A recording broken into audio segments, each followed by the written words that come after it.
এটা কি আলু? আলু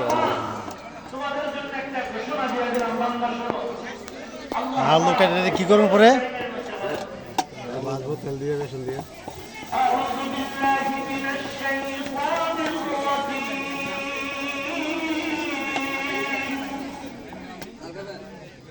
ইসলাম পকানো দিকে কেমন কি হয়েছে ধীরে?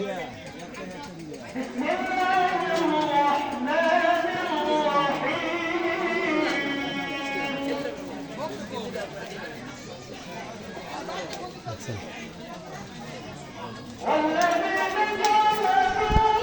একটা দুটা করে ভিডিও করতে করতে এটা মাঝে কাটি তারপরে দেখে আলুর কাইটা কত সুন্দর একটা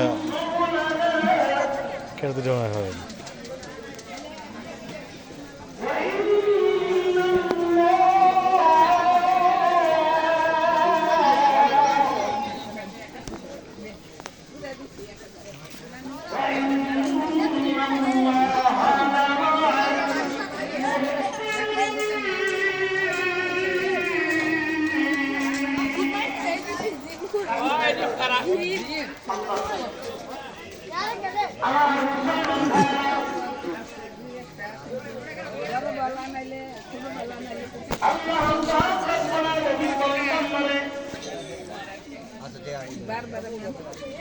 তোমরা যারা এটা উচ্ছিষ্ট হাত করে মুজাহিদ